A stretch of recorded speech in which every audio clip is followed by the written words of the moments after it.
Here we are again tonight at Mojave. If you don't think you're in Mojave, if you think you're in the wrong place, don't leave. Stay. They have good food and we have music tonight. One of our friends, Jake Kloefkorn, a grandson of one of our famous coffee drinkers from years past, Bill.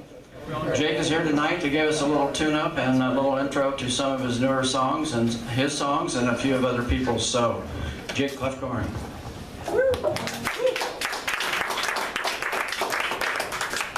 Thank you guys. I'm going to start out with a few originals. This one's titled Nobody's Man, and the next one's going to go with it. So here goes.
This next one sort of goes with that. It's titled Tangled in the Chains. I'm doing some recording on it right now, so let me know what you think of it.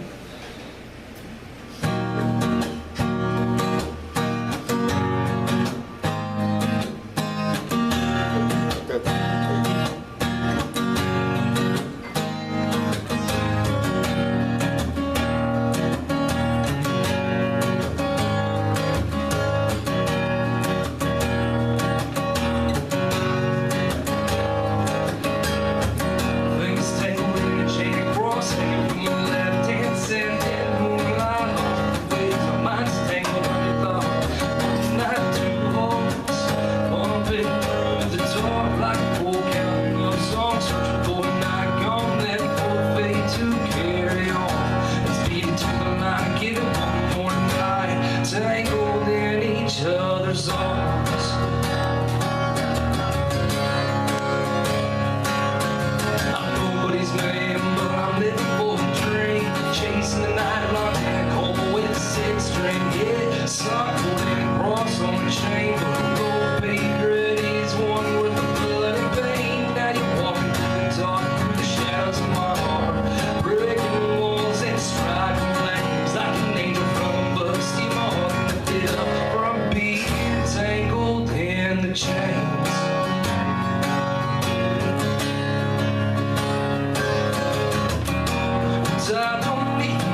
bells till the line of a song gives light today. Summer skin stained in the road, chasing the night wherever love goes. Cross hanging from the rear view, sending a memory over me and you.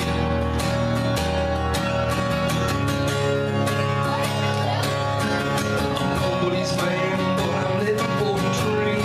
Chasing the night, locked in a corner with a six-string. Yeah, sun holding a cross on a chain, but a road paved red is one worth of blood and pain. Now you're walking through the dark, through the shadows of my heart, breaking walls and striking flames like an angel from above. Steam on lifted up from being entangled in the chains.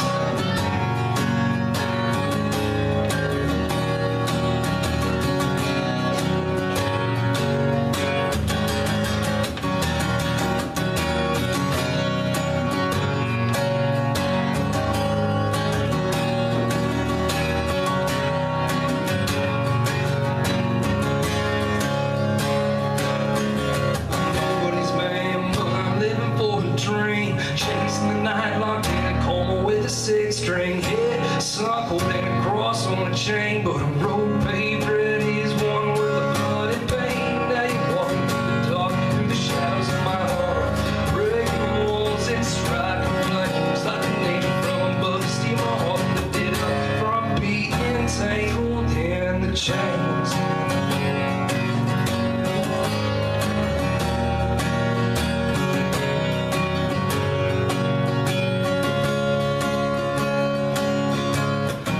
Things tangled in a chain, crossing from my left hand, sending moonlight mark the ways. My mind's tangled under thought.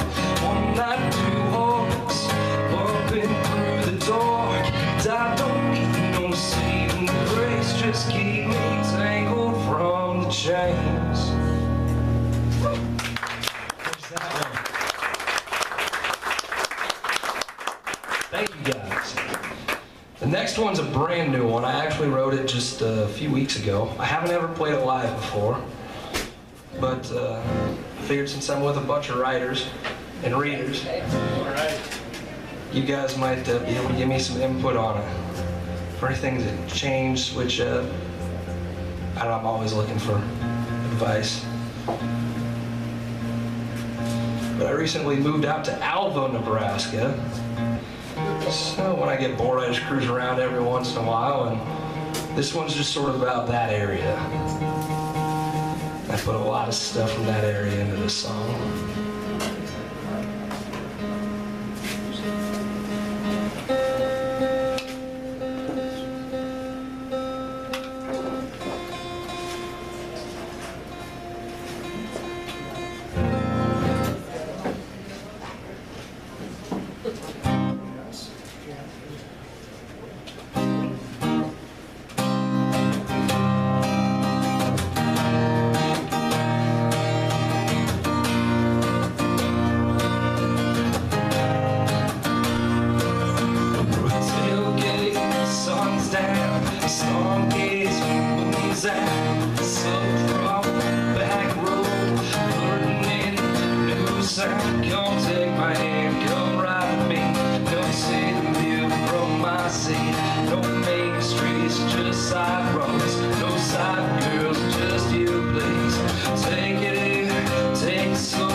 Go ahead and get to a little bit of reading now. What do you think?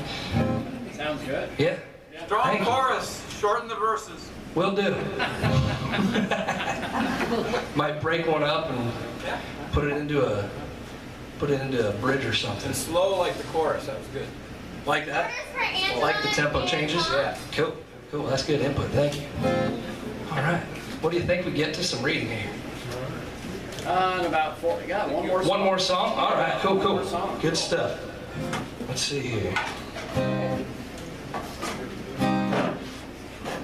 This one might sound a little bit similar, chord-wise, sound-wise.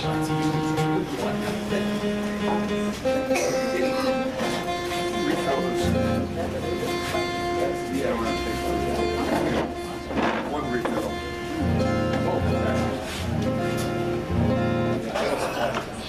All right, here goes.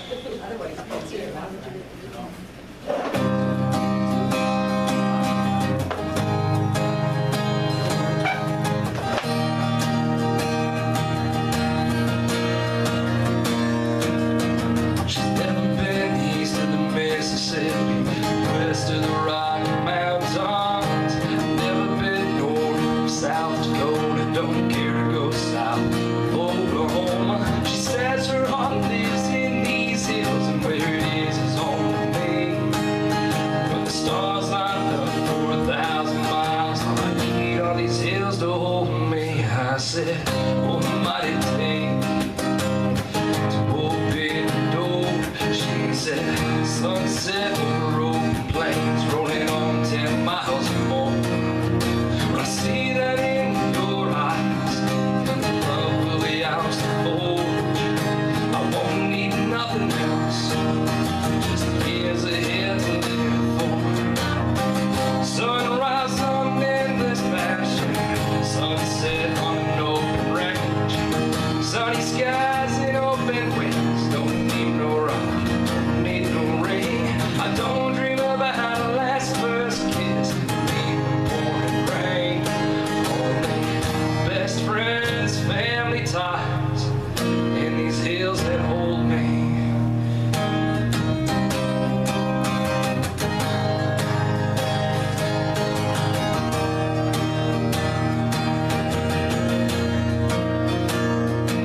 I said, don't need Texas, we're spending high class time. Just song with meaning from a local band, but I gotta admit I like some Georgia time. And I search for all the right questions, find the answers in the sky. And I say you gotta love yourself, you can get your wings and fly. I might have repeated that twice.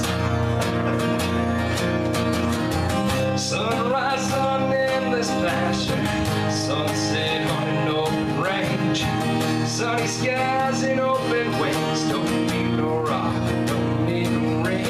I don't dream about how to last first kiss, need the pouring rain. Only best friends, family ties, in these hills that hold me.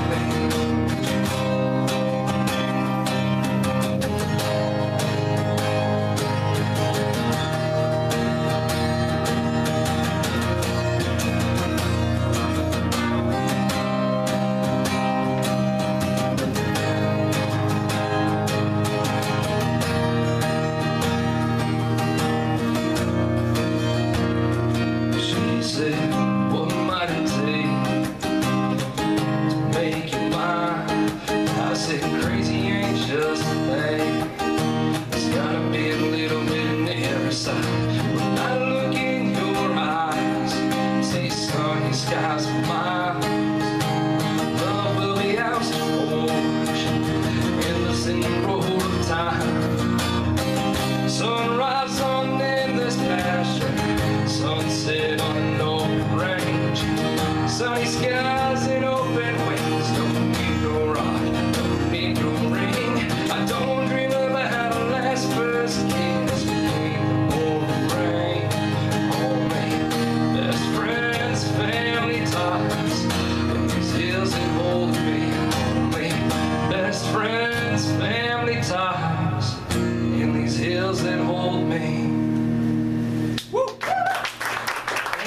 That's one of my favorites.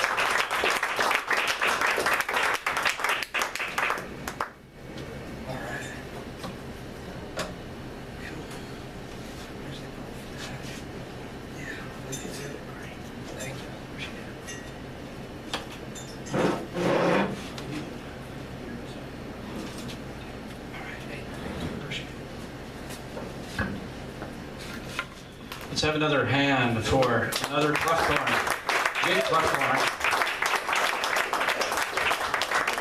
As he has said, lyrics and poetry are not the same thing, but then again, when you hear it as a song or you hear it booming out of someone's voice, such as Bill, such as Jake, it does the same kind of thing to me. It gives me shivers up and down my spine. I like that. Thank you very much, Jake. And we'll see him later on, about 7:45. He'll play another 20-minute set, so look forward to that.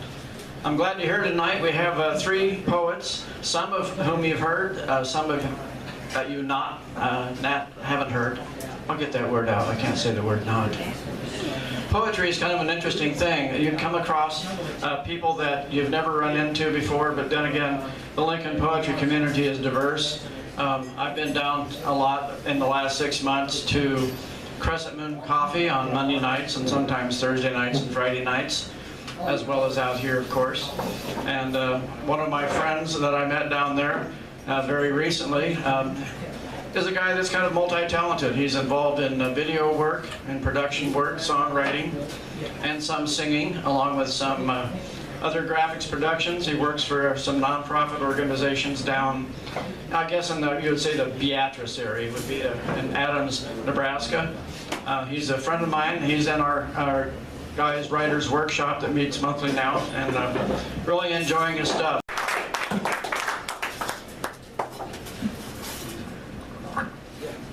Well, thank you, Rex, and thank you for having me down here. I've gone to a few, been making the open mic rounds a little bit for the last year or so, kind of getting into the Lincoln community, but this is, I think, my first official on the docket reading here, real deal. So it's a real honor and pleasure to be here. We all like writing or reading or listening. I'm going to start with a few short poems kind of about writing to get the ball rolling. First one's just called Compelling Stories. As a kindness to the reader, the savvy author must lavish cruelty after nail-biting cruelty upon her unsuspecting characters. The strategy holds true for any kind of story, and so authorial intent becomes a bit messy when the memoirist or confessional poet twists the straight line of her own suffering into the kind of recursive vortex an otherwise capricious audience cannot escape. If she tears at her veins with a sharp pen, if she sets fire to the page, then grips it in her hand, multitudes will indulge their secret sadism and lean in, pining for her terminal punctuation.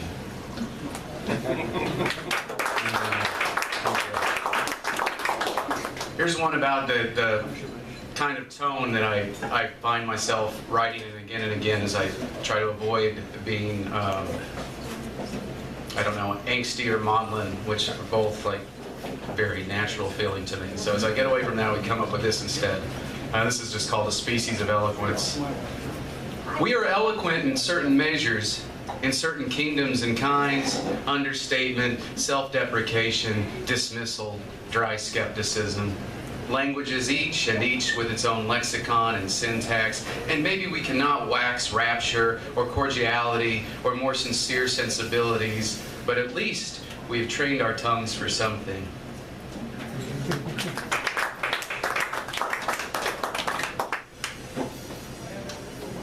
A lot of these are, I don't know if they're just about rural settings, but place is a big part of it, whether or not it happens to be about a place. I'll read a number of poems that kind of show different landscapes or scenes. This is called The Caldera. From the rim of the caldera, one is compelled to picture fire and bones. There's a heart to the geography, a shuddering ghost laced up with sagebrush and whispering brown grasses. We had come for some other reason, I cannot remember, but ended up chasing the eerie murmurs that run along the fissures of the earth, Spent 2 days chasing wonder, and the sun was glory, and the dust was glory. For a short time, I caught the pulse of the very air, a blanket behind the low wail of insects and cackle of fibrous stalks on a breeze. For a short time, I saw the veil drawn taut and translucent between the drought plain and the petty empire of ego.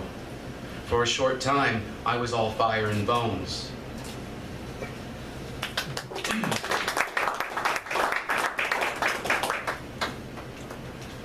Do a couple in that same vein that are maybe a little bit longer.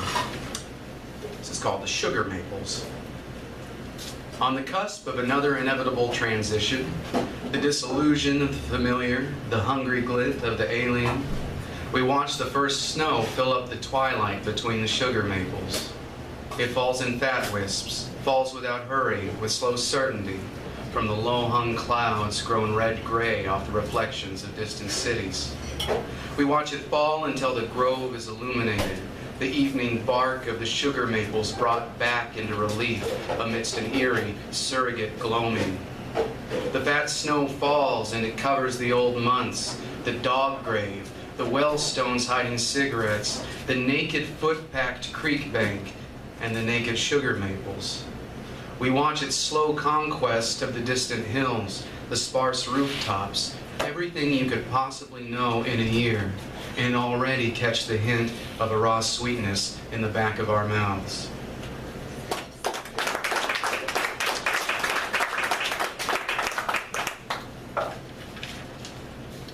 This one's called Gnomes. Get you in the right mood for that. I saw them swarm over the Blue Valley, boiling up out of rocks like a plague of snakes. Those frost-burned, shaggy creatures came oiling the machinery of nature, assuring the steady transition of whole, discrete bodies, elm trees mostly, into the indistinguishable slurry of autumnal debris. They are the heralds of winter, swimming through miles of the Earth's high mantle until they breach the surface and breathe in stark October sunlight. I saw one shake like a wet dog early in the morning, loosing a cloud of sulfur dust before he took off, plowing knee-deep through the humus and with an industrious spasm. You know the way winter comes here. Passes through the chattering branches in stop motion, a disjoint procession of singular sunny days and grayling nights where the underside of the snow-packed clouds scrapes the naked knobby fingers of the treetops. We watch the omens of the air currents. We watch the little creatures tear down fall. I saw an elm tree give itself up to mushrooms and pillbugs.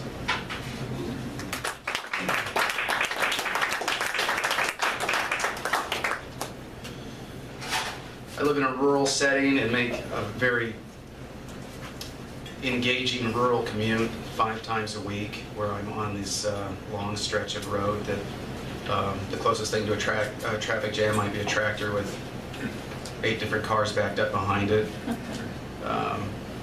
There's little time for thinking while you're doing that. This poem's about that. It's called Interests.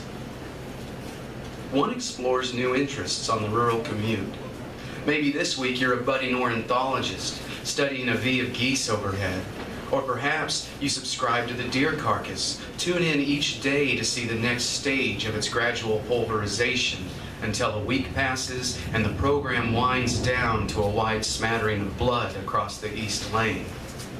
On the return trip, splitting the 80 miles between single cafe towns, you surely pen a few thick cookbooks, concoct new dishes, cultivate culinary breakthroughs to counteract chicken fried steak and gas station burritos. And you can't help but dabble in meteorology or stand-up comedy, spending 15 minutes building an anecdote out of that phallus-shaped cloud dangling over a distant homestead. Something you tell yourself to tell at the kind of parties that will never fill an evening in these kinds of in-between towns. Me, I like to practice dissociative fugue. Forget which little nowhere I am heading to.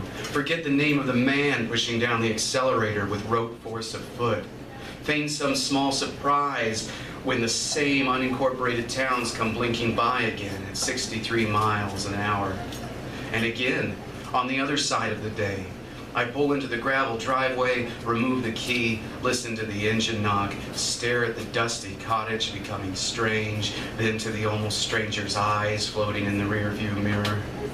Perhaps after another month or year or decade of such dedicated practice, the eyes will have grown strange enough that I might find their owner once again worthy of some little wandering interest.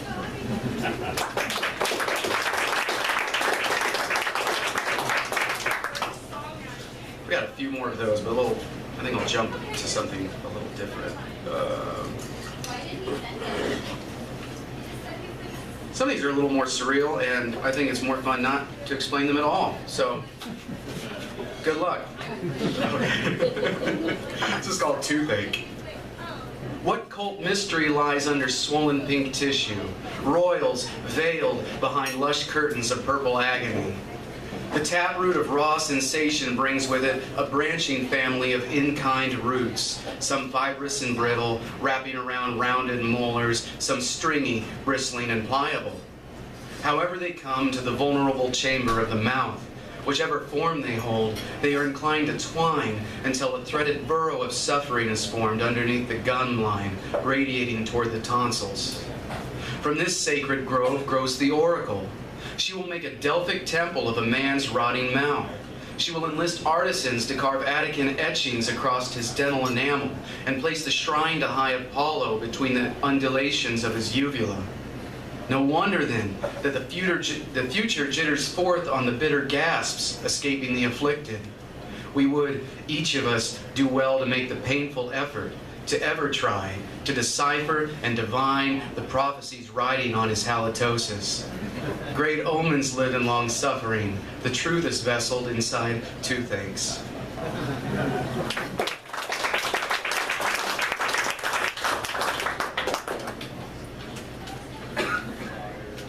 And let me know too, Rex, I didn't rehearse and I have no sense of time, so let me know if I'm getting close. On the front porch, I just, so Kyle back here has done a little workshopping with me and helped out immensely. And this I took to a writer's group with him and got some great feedback, and now we've got a somewhat revised version of it ready to go. On the front porch. Arriving home from your daily labor, you see the square package leaned against the crooked door. It waits dutifully for you. It loves you.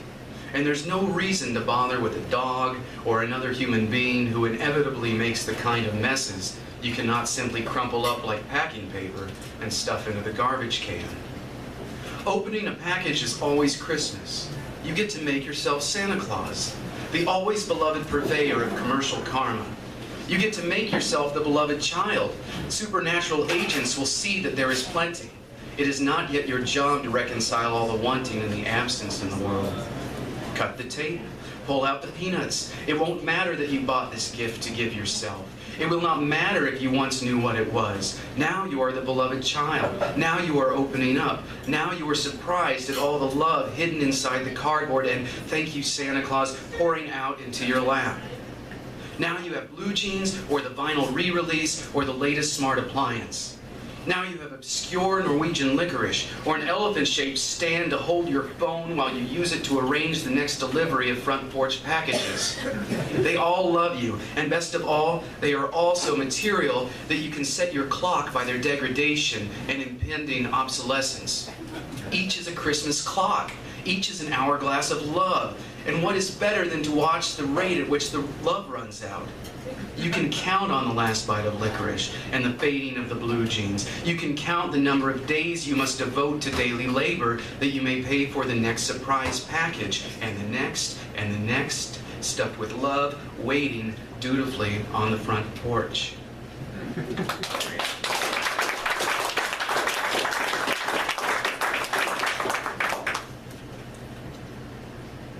This is called Shush, or Shush if you like. Depends who's reading it. I'm going to say Shush. Today's finger, today's crescent pad of polished callus, honed smooth over tiny capacitive screens, is shaped for shushing parted lips. I always liked a hard echo down a city alley, or a lonesome tone, loon, coyote, or sunken leviathan's voice carrying itself over terrible distance. I always liked the twinkle of neighbor beer bottles stumbling into one another, or the sharp coda of a car door closing behind two people who leave us rest behind for their private conversations. I always liked the HVAC twining harmonies with the fluorescent ballasts in library basements, or the pregnant whispers of the upstage curtains tracing the eddies of a distant window or opening door. I'm not so sure I can hear them now, and I know I cannot hear myself, or friends who used to muse and rave, or the love who made each night a song, or my father Socratizing the monsters away.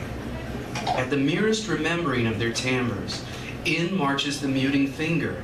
It will choke you before you can draw the breath to begin.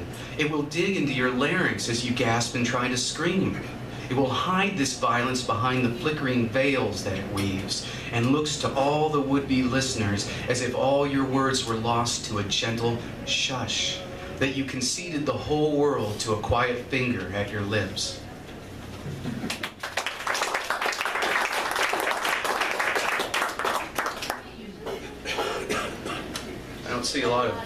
I see a few libations maybe. Here's a couple of good old booze poems. My subcategory, whole section was just booze. Oh yeah. This is called A Little Drunk. Get a little drunk. Wander down the residential streets, maybe past the All Hours gas station to see just who keeps the town turning at 11:45 on Wednesdays. I cannot name the impish deity looking over the right hemisphere of my brain, but God, the stars above a prairie town are a wondrous suspension in the transparent atmosphere of dry, clear winter here, or twinkling in the humid air of cicada-thick summer. The August reticence of small places breaks apart when two people cross paths before the dark windows of a sleepy home. I can shake off the shell of street light and let the hard pavement drop to my ankles, step out of the entire scene without another step down the sidewalk. I can make castanets of two June bugs. I can diffuse myself through the tincture of low-hung twilight and bleed out across the evening.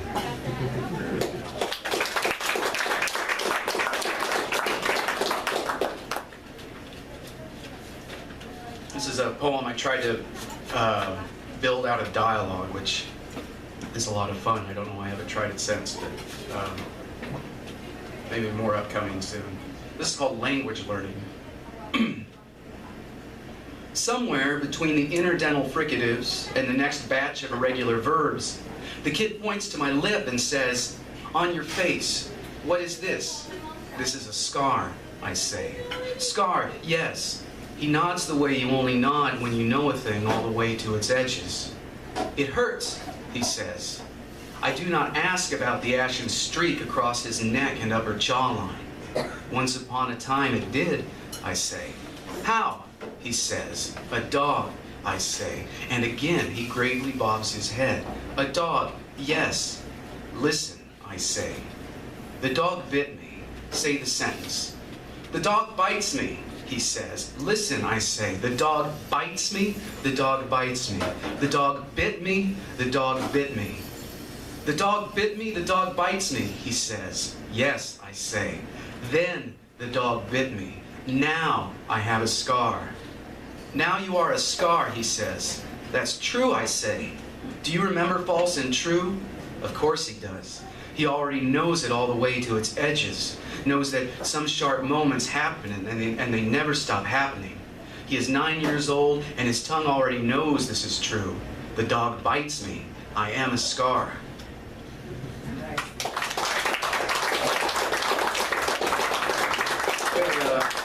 About it, Rex, or one or two more? Can you tell two more? Okay. We'll do a little longer booze poem.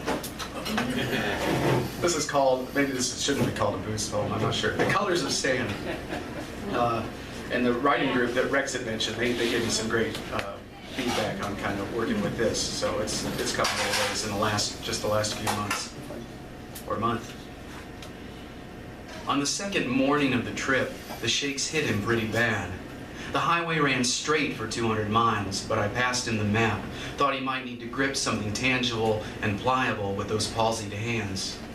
I'd aimed for the Utah deserts because, musing black drunk about it once, we both figured that if and when the worst of it set in, the blue laws and the empty distance would conspire together to better deter a drunkard than a room full of quasi-concerned acquaintances or an emphatic physician or that impotent little creature of personal resolve or even the moth flying out of the cartoon wallet. I'd aimed for a stark somewhere where the old colors might be lost to overexposure or buried beneath the bolder shades of wilderness.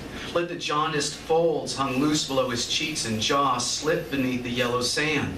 Let the redder sands blow across open acres until they catch on one of his frayed edges and carry away the blown-out capillaries of his nose and rolling eyeball.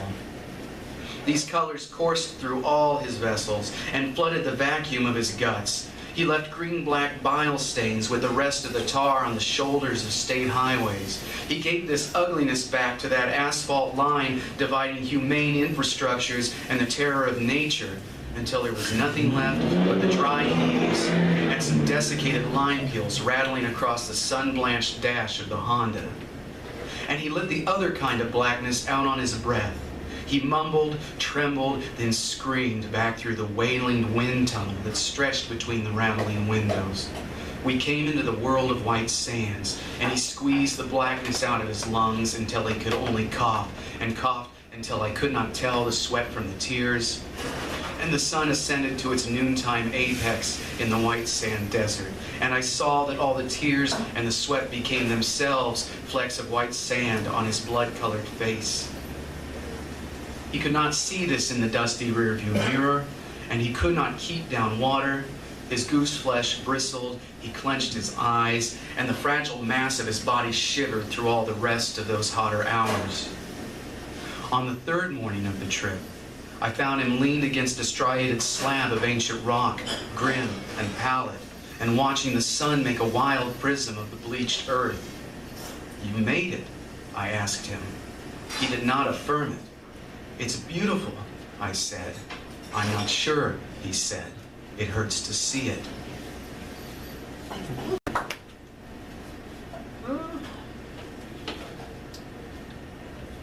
This is a poem in pieces. I'm still playing with it a little bit, but I'm fond of it, so I'm going to read it real quick. There's 13 pieces, but they're all very short, so don't worry too much. It's called Eschatologies, which are the study of end times. Various religions, mostly the Abrahamic ones, I think, use that term. 13 eschatologies. 1. Fire and trumpets and bonobos at typewriters. It's bound to happen eventually. 2. All of David's hand-packed bullets, the megawatt generator, and freeze-dried apricots, the very end of the world cannot save him from being an asshole. 3. The schizophrenic serial poster, in her letter to the editor, divine the cause of clouds come to obscure the great eclipse. Stop selling t-shirts and the sun will arrive. Take off your glasses and let rapture take your eyes. 4. Baseball season had passed. Now who else is there to listen to on the lonely vector of the rural highway? The prophet of ashes has usurped the AM dial. 5. Yes, I will grow fat, gray, bald maybe, and my dick will stop working. And soon enough, a tumor or a tremor or the smell of burning hair will bend me prostrate toward the ground. But why project the whole sad mess into a geopolitical arena? 6. Because Christ, there has to be something better than the heat death. 7. The zombie series has mauled the line between drama and sadism into a glistening red mash. One can hear incarnadine daydreams whirling around the water cooler on Monday mornings. 8. The devils of free will are bound by pestilence and war, and the alluring mess of agency is swallowed by rapture. 9.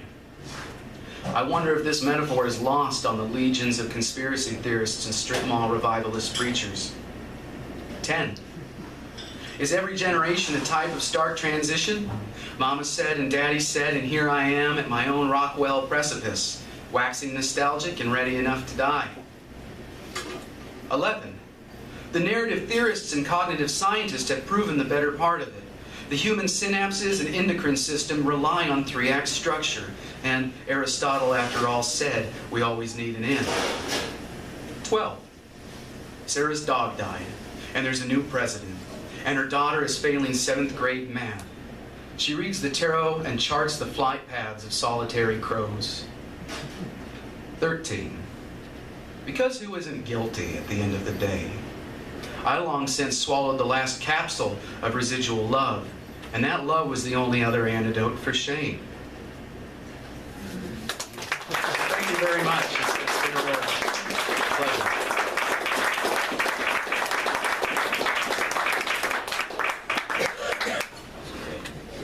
Oh, can I do one quick? Sorry, I'm not going to go home. I was going to say, again, I wanted to thank everyone. It's been great just to be. I spent the last year trying to jump in 100% into this community, and the amount of talent and just inspiration and great, wonderful people has been fantastic. So thank you all again for being here, and I want to thank Rex for that, and folks like Kyle, who's also hosting some cool readings around town. I'm going to do one of those a little later in the season. So thank you. Thanks a lot, Mike Springer. What we do is usually take a break midterm. We're going to take one now. Be sure and refill. And if you haven't picked up some flatbread or something, try that. Meet the people at the table across from you. We'll be coming up shortly after the break with Tom Ukinski and then Dwaine Spieker. So look forward to that. And then, of course, on top of all that comes our musician back at around 10 till 8. So see you in about 10 minutes. Okay. Okay, I'll give you the 30-second warning. We're going to get fired up here again in 30 seconds with Tom Ukinski, and then after that will be Dwaine Spieker. And along with him is Jeff Lacey, who is here. Dwaine and Jeff were instrumental in being publisher and editor, respectively, on the Homing book, Don Welch's great anthology of poems, and so they will be up here to talk about that, talk about Don, read some personal poems, and generally hang out and share things with us, which is kind of cool. Jeff came in from Omaha, and Dwaine came in from Wayne State area, up in Wayne, Nebraska, so I'm very appreciative these guys are willing to drive and just to hang out with a bunch of poets and writers and musicians. It's really a cool deal. So beyond that, we'll get back into the scene here. We'll start talking a little bit about Tom Ukinski. Tom is a friend of mine I met 4 or 5 years ago. He and I and some of these other great folks over here all belong to the F Street Writers Workshop. That meets twice a month, the first and third Wednesdays at F Street at 13th and F at 5 in the evening. If you want to stop into a great workshop, stop in there. We're there and having a good time. It's a 2-hour program. You can come in and hang out for the 2 hours or hour and 42 minutes, whatever it is on your schedule will fit in. We have a great time. Tom is, as you can see by the bio chart on the sheet that you have on your table, he's done a lot of things other than just be a law school graduate. He's done a number of things with himself as far as street mime, etc. So that's normally something you don't bring to mind. Okay, yeah, he's a lawyer. He must be a street mime also. This is the one case where that's a joint occupation. I'm not sure he goes through a lot of that. I told him, if you're going to be up here reading poetry, we don't want you miming poetry. Although that might be good, How about a 3-minute mime? There, that would be good. Beyond that, Tom will get up. He's going to read a few things from one of his manuscripts that he resurrected a couple of months ago. He read some pieces and parts. It's called The Last Job in the World. And it's a little sardonic, a little varied, a little strange. But then again, we're not talking about Tom. We're talking about the story. Other than that, okay, Tom Ukinski. Come on, Tom. Thank you. Thanks, Rex, and thanks for inviting me. It's an honor to be here. A lot of great people have read here. And so I'm grateful to be part of that group. This is from a novel I wrote. It's called it's actually Last Job on Earth, so Rex was close. But it's supposed to be a play on Last Man on Earth, Last Job on Earth. So I published this, actually it was published in about 1995. And So it got published, and I got some copies, and I liked it, nice cover and so forth. And then one day, this is in Utah, the Utah Attorney General showed up and commandeered all the computers in the publishing company, and the owner of the company got indicted for mail fraud, and his son was indicted, and they got sent to the Utah State Pen. So Northwest Publishing was a publisher, and they filed bankruptcy. So it was fun, especially when the trustee had a meeting with all the authors. This is a teleconference, obviously, and he stopped talking and let the authors talk, and then there was this wash of screaming and rage for like minutes at a time. Couldn't hear anything, and then finally he goes, "Okay, time's up, that's all." So that was the end.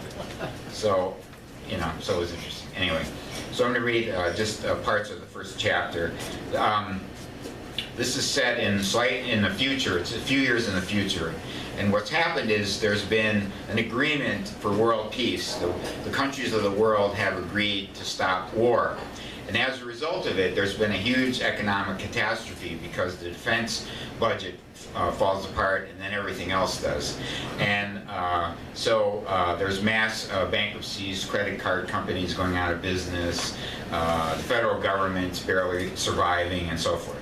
So this young guy, he's in his 20s, hears about a job, and so he lives in the city. He has no car, so he's got to take trains and buses to get to the job.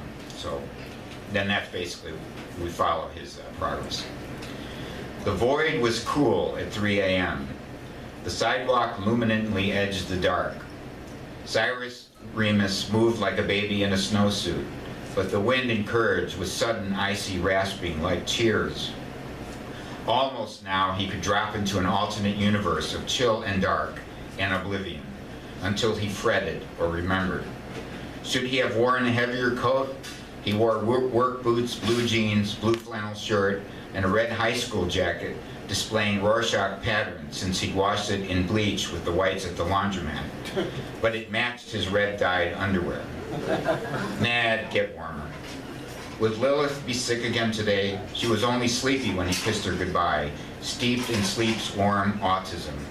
Her dry lips had trenchant grooves, and her face bore ruddy tribal markings from the bedspread ridges. Why so early, she asked. The guard said to get there way before 6. I couldn't sleep anyway. You look nice, she murmured. You always say that. I always mean it. He sat on the bed. I know. Thank you. She swayed and blinked, somnolent amnesia nullifying the moments. Her short brown hair was spiked laterally, drooping at the tips. What is it again? A bicycle factory. You're so smart, you'll get it. He embraced her elfin body, merging in her warmth. Thanks, I will. As long as I can work, we've got time. He felt his muscles tighten and release. Across the narrow room, the radiator issued steam and clangor, like a carpenter hammering in the cold. It's not fair for you to have to keep. It's fair. She slapped her right hand into his. You're a good boy, she said as he lowered her onto the bed. He stared at her belly, still flat, hidden by the folds of her red nightgown. What did the baby look like now? Limbless as a caterpillar, or formed into a human like a figurine, trying to judge its parents from their voices vibrating in the womb? Just don't join any groups, she murmured. What groups? In the paper, she yawned, it says these groups are looking for people with jobs to support them. Don't worry, this job won't even support us. He knew that several blocks ahead, at the end of a tunnel of warehouse walls, the bus waited in the black and blue morning. He'd gotten to the factory the day before, but the bald, brawny guard stopped him. Ain't nobody gonna see no one today. He was stern and irate, appalled at the breach in etiquette. You come back tomorrow. They looking for 100 good men tomorrow. He scrutinized Iris with baleful brown eyes, culling an applicant on behalf of management. Nobody gonna hire no one come sliding by at 3 in the afternoon. You really want a job, or you just playing? I am, definitely. I need a job. Then you get here way before 6 tomorrow. When the door opens, you be ready to move, or you just be moaning and crying outside.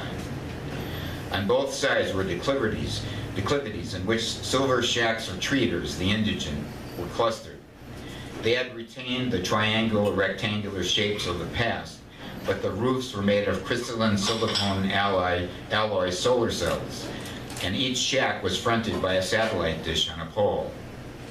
To the right, a fatigued, slope-backed guy with frazzled hair was pacing and chattering, either conversing with himself or using a brain drill.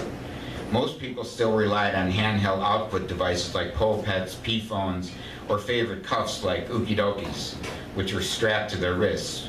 Brain drills sent the carrier signals into the brain, especially to the lobes in the back, creating a 3D image rather than a 2D one on a screen. But there were rumors that when the transmissions went awry, the victims suffered from behavioral changes, amnesia, and humorlessness. The treater might be suffering from an enriched consciousness. He tried to walk faster, though his legs felt numb as pillars. If there were no delays on the bus or the train, and he hustled the last few miles on foot, he could be at the factory before 5 if he was on that bus when it moved. You must get on that bus, or else you get no job with us without you ride that bus. He sang, accelerating awake, passing along the stone and barred embankment around a schoolyard, where streetlights scattered cells of light. He smelled the dead before he saw them. The vapors stung and burrowed through his sinuses, probably white phosphorus, acetone, and ketone, furnished as the death weapon or evidentiary disposal. The car was shaped like a ladybug and squatted on a pylon-shaped concrete baluster. The passenger's side door had spun off. Disparate clouds occasionally ascended as from a languid smoker's lips. Behind flame-sooted windows, 3 black mummies were attentively upright, as if they'd noticed the girl sunbathing. Despite the tug of urgency for traveling, he stepped closer. The skull of the dude behind the driver had burst at top and back, following the fontanelles that had allowed the newborn's head to pass through the pelvis. Yogins claimed the fontanelles were the entrance and exit of the soul. A chubby kid in a sweatshirt was studying the car. He glimpsed Cyrus and said, "28 Weevil." "That's the kind, huh?" "Yeah, a high bird." The sweatshirt was embossed with "so really," the current phrase.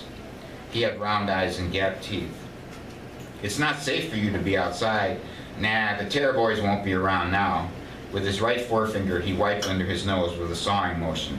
"I can hide real good." The jeans of the shotgun driver had inexplicably survived the conflagration. He imagined he could feel the lingering heat from the rivets. Headlights scraped across the car revealed Arabic letters and obstinate fragments of the rear window. "Could be Ave Maria," Cyrus observed. "What's that?" "Allah's vanguard against the enemies of the messenger and the righteous of Islam." "Wow, you can remember all that?" "I read about terror boys in town. I wish I was smart." "Hey, I got one. Cuff. That's Christian United Foreign Free Front. Like the cuffs you wear on your wrist. See, you are smart. You know what would be cool?" "What?" "If there was like 2 bombs, one to cover them with batter and the other to cook them. Would you want to eat them?" He tucked in his chin, bunching the flesh beneath it. "Nah, I'd just like to see what they look like." He glanced up at Cyrus with his round blue eyes. "I mean, we don't eat people, do we?" "Well, if they taste like chicken." "Huh?" No, we don't eat people." "Wonder if they'll crumble when you pick them up." "Bye." The kid trundled across the gaping asphalt of the street. Cyrus berated himself for dallying when he had a bus to catch. He found a quarter on the sidewalk. As he bent down, the blood-stained card fluttered from his pocket. He should have kept it in his wallet. He'd received it 2 nights before when he'd been standing on an elevated train platform after hustling for office jobs all day, tired of standing, tired of being himself. The man near him had clutched his stomach and fallen to the ground, writhing and groaning on the warped gray planks. Cyrus crouched down, helplessly considerate. The man was on his back, breathing between clenched teeth, blood and saliva scoring his thick-featured face. His eyes were open. "Don't you touch him," an old woman standing near him said. "He could be a hive," referring to carriers of thousands of mutations from the human immunodeficiency viruses. He flinched, envisioning corkscrew shapes of viruses diving into his skin. "He might just be epileptic," he said. "Either way, you'll just bring down trouble on yourself." She had a thick neck with small eyes and ears, and her woven straw hat clad her head like a helmet. "Isn't there a good Samaritan law?" Good Samaritan. That might keep you out of jail, but not out of court. Sue him, sue her. You think you can sue Jesus to get into heaven? No, man. Hurting or helping people all end up in pain. Best to stay free of all that mess. She dropped a handkerchief on the man's chest. Cyrus started ineffectively wiping away the blood and spit, but the man stood tottering, his eyes effulgently febrile. He kept repeating to Cyrus, "Gracias, good boy, permiso." He turned to the casual wall of bystanders, halted, looked back at him, and patted him on the shoulder. "Gracias, good boy, permiso." The dance sequence was repeated until two big florid cops arrived, wearing cluttered belts like repairmen. They strong-armed him against the rust-red girder, casting questions, shoving him whenever he tried to step away from the jabbing surface. They would have kept on had not a spinsterly voice come over their radios, garbling about an M80. Crap, a bomb threat, someone complained. Third one this week. Outside the train station, the hive waited for him, leaning against the parking meter. The crowd partied before him, and he held out the blood-streaked business card. "No puedo ir." "You go, good boy." "Thank you." He tried not to touch the streaks. Lucian Sereno, personnel manager, Timburo Manufacturing Company. On the back was penned, "Miércoles 21 Marzo 2034. So anyway, then he there's a whole part. He goes onto the bus, so he's on the bus. He sat sliding, aligning his spine to the sloping plastic. The seat was sculpted to suggest or compel buttocks, but he wanted the old leather seats with their perpendiculars, for these prompted slouching. Slack tension, the city's rhythm, regenerating even as he straightened and loosened. "Walk with your head up," his mother had told him, gazing before her with blue, lucid eyes through blue-framed glasses. "Look everyone in the eye as if you don't owe them a thing." The economic foundation of posture. But it was economics that made him hunch. No one wanted him but the earth. And so he descended head first, slowly sinuous, evolving. The vibrations of the engine and its low-toned whine seemed to wind his nerves in cotton. The window pan awnings and vacant glass, light poles and mailboxes. He had achieved the bus and could slip into a catatonic state of grace. Missing the bus would have meant he was not one of the 100, that he was excluded from this job, the last job on earth. He would be standing on the corner, endlessly cursing himself in the city transit system, like a tire spinning in the snow, slapping himself until his face burned to satisfy that judgment he rendered whenever he made an irreparable error. The bus was a calm vacuum between events. Like the owner of the stopwatch arresting time, he could do anything here. Learn Mandarin, build up his body, acquire stylistic aplomb, and re-emerge, conforming to the transcendent standard of success. But a temporal freeze would not remove Lilith's impending motherhood. And then he thinks about he thinks about his friends, and there's some flashbacks and so forth. And then there's this other flashback that I'm just going to read. And then there's a little bit of the political situation. What happened is that there was a new political party called the Live or the Live Party, and they've come to power, and they basically have reenacted anti-abortion laws and imposed 20 years or 20 plus years to any woman who tries to have an abortion, and then any doctor that it facilitates it. And but at the same time, they've repealed suicide laws, so people can kill themselves, but they can't have abortions. So so this is a flashback to 2 months before, Haddon Deerlights, the Publicrat nominee, trounced the Democratic heir and former VP Homer Slew. Cyrus and Huey and Calvin had gone to a retro Woodstock for music, meaning, and mating. The audience had been encamped on the grassy terraces of the canyon above the stage in sleeping bags and mother's quilts and winter coats and garbage bags lined with junk mail. In the daylight, the crowd congregated on the plateau that offered views of the rollicking hills in a pinhole sun. There were minted scents of jasmine, benzene, pot, sweat, and potpourri. People wandered or gathered or rested catatonically. Their eyes were lustrous, their faces silken, blotchy, scarred. They sported pioneer dresses, khaki, pseudo-leather, varicolored metal plastic suits. Some were bulbously naked or quietly vibrant as lizards. They cursed, blustered, howled, avidly debated philosophies of gulagos and zombie divinity, or danced to distant music of the jangling warm-up bands. The stock had been hosted by artists of the earth, terrorboys that moved among the attendees in buckskin jackets, their shaven heads suggesting light bulbs. They passed out hypodermics of hive immunity, Sin-D, the stimulant that increased one's serotonin, norepinephrine, and dopamine levels, and Sybils, synthetic bacteria that stunned one's limbic system into joyous well-being, as well as chiplets, card-sized digital pamphlets. Two of them approached, the one holding the box of drugs and love potions across his stomach, held up by a strap around his neck, resembled a cigarette girl of the last century. "How about you fellas?" the other artist asked him. "Nah, man, I can't deal with needles," Huey said, raking with his fingers his blonde convolutional hair. "That's cool, man," said the artist. His blank eyes, connivant beneath a narrow forehead, made Cyrus think of the ancient cartoon character Dondi. He was a Dondi genotype. Dondi reached into the tray the other was carrying and tossed out red and blue pills in plastic wrappers. "Take these. They're not guaranteed, but they should work." "None of it's guaranteed," Roy said, looking at the crowd and giggling. "The disease grows immunities from the cure." Dondi smiled. "I've got some entertainment pills included." He put his foot on the small black blue plastic cooler, exuding serenity and patchouli. He wore snakeskin boots. "Have you boys heard about our organization?" Glowering, so that Calvin's girlfriend, Kalua Sanger, sensing a decimating response, touched his arm and said, "Let's just have fun, Cal. That's all right. The man wants a review of his organization. You infest the city. You're murderers with manifestos." Dondi glanced at his compatriots, took his foot off the cooler. "You got us wrong, man. We're not into violence." He glared at Calvin. "It's you who's carrying around the negativity, not me. We just..." "Look at that," Roy shouted. "They're beating the shit out of somebody." The artist left them and ran to a maelstrom of boys in buckskin, kicking, swinging nightsticks, dogs barking and circling, long hair shielding their heads with their crossed arms. Someone had accepted drugs, but was rudely inattentive to the accompanying PSA. A few nines were fired out, but as far as they could tell, they'd been only used to disperse the crowd. "Not no negative nowhere," Calvin observed.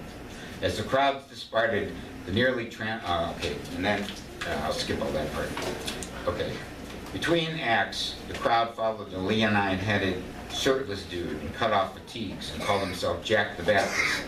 Jack led the crowd to a wide, shallow stream, out of which tree roots protruded like the elbows of the drowning. "This one doesn't match his sponsors," Cyrus said to Huey. Huey shrugged. "He's entertainment, a messiah every minute." Jack stood in one of the elbows and called out, "Everybody's like, here to have a good time." "Right on," someone shouted. People laughed at the anachronism. "Everybody's here to have a good time, even though we all messed up, Jack." Jack had the protuberant lips, downturned gaze, and lethargic tones of a surfer prophet. "Oh yeah, we messed up the best. We got too much sex, too much drugs, and not enough rock and roll." "Too much sex. It's love, man. Too many drugs. Yo!" An ancient ceremony was in progress. A coffee can filled with opium-cured grass and punctured with a metal pipe was passed among the congregation. Blonde mane, kinky-haired, cut-offs or overalls or rolled-up polyester pants, shirtless or naked or buttoned to the neck, hairy chest, small breasts, prominent pectorals, clowning on a planet disconnected from molecular change, where sex did not cause babies or risk disease, where drugs were insulated from cell death, hormonal imbalance, and eternal adolescence. "But the thing is," Jack said, looking up, scanning the crowd with his clear lambent eyes, halting the pirouettes of abuse he had prompted. "We can tell God we ain't gonna mess up no more. We can promise God, I'm gonna get this dirt off me. I'm gonna get the mud off my wings."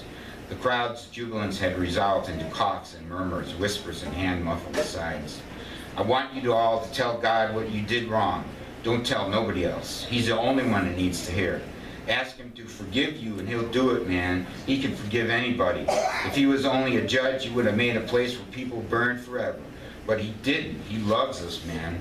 But if you die and don't make up for what you've done, then you'll spend eternity playing it, seeing it played back to you over and over again, regretting it forever and never able to make it right. That's hell, man. So wash each other clean right here, right now." The crowd was reactivated, quickly perceiving provocative psychic ties between bathing and sex. They looked for receptacles, and Cyrus had found a miniature cornflakes box, just as a small, lithe woman sloshed through the water toward him. Can we absolve each other? I can't find anything. Laureen had close-cropped hair and narrow eyes and heavy eyebrows, and the water from the cornflakes box sheathing her face made her look like a small furry animal emerging from an icy stream. Astonished eyes and endless exclamations forged a pixie's aura against the enervating air. That night they made love on the blanket along the hill, the grass hissing under their weight, and what he remembered best was the soft abrasion of her hair and the curve of her skull in his palms, the icy air replete with wood smoke and pot, and songs and sourness of unwashed bodies, and the raspy, melancholic voice of Audrey Thanatos as she sang about ways to maim a lying lover, rising with the drone of guitars and groans of muted horns from the bright pink rectangle of the stage far below them. While Laureen slept, he stared at the moon, a fat man slipping into night, and thought about Jack the Baptist. He wondered if Jack could truly be an enthusiast in the ancient sense, not just a passionate devotee, but also entheos, filled with the Spirit of God. Cyrus could not perceive how rapidly he was falling away from Spirit, like the mournful fat man above him, until fears of guilt and fear, the bleating of creditors and car horns, enfolded him and smothered every sound. Thanks.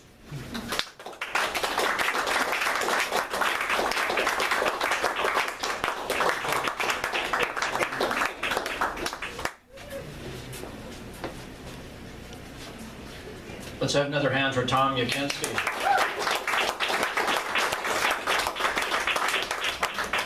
You say world, I say earth, you know. Some people say shush and some say shush. We're learning things tonight, you know. This is a word game. The whole thing is a word game. And I enjoy it. I'm glad you're all here. Coming up third here, I guess it's third and a half. I don't know which one of you wants to be half. We have Dwaine Spieker and Jeff Lacey tonight. Jeff is editor of Rogue Faculty Press. And it was a few years ago, 6 or 7 years ago, I ran into both of those guys at one of the Nebraska book festivals. And at that one, Dwaine won the prize, the poetry prize, for his first book. And it was published by Rogue Faculty Press. So that's where those guys have been. It's been a long time coming and a long time going for those two guys. They both have really great ties, of course, in that regard, on a book they published last year, which was a great anthology of poems by Don Welch, our great Don Welch teacher. He was a teacher first, and he wrote his poetry second, and yet he had time to write so many poems, on top of the fact that he taught for over 40 years and was all over the area working with Bill Kloefkorn and also Nancy McCleary with poets in the schools. So I don't know how those guys managed to maintain such a schedule. It's just an amazing, amazing work for both of them. And Dwaine spent probably months going through every manuscript he could get his hands on. He found that Don Welch had written a lot of poems that never showed up in books, but they were finished, they were fine, they were just sculptural. And so he went through those and the published poems out of magazines and other collections and anthologies and books. And I don't know how you condensed it down to only like 200 pages. I don't know how that happened. But Dwaine is here tonight along with Jeff, and Dwaine's going to be here to talk about and read some of his own poetry and of course talk about Don Welch. So invite both of them up and they can tag team it however they manage to do it. So Dwaine, Jeff.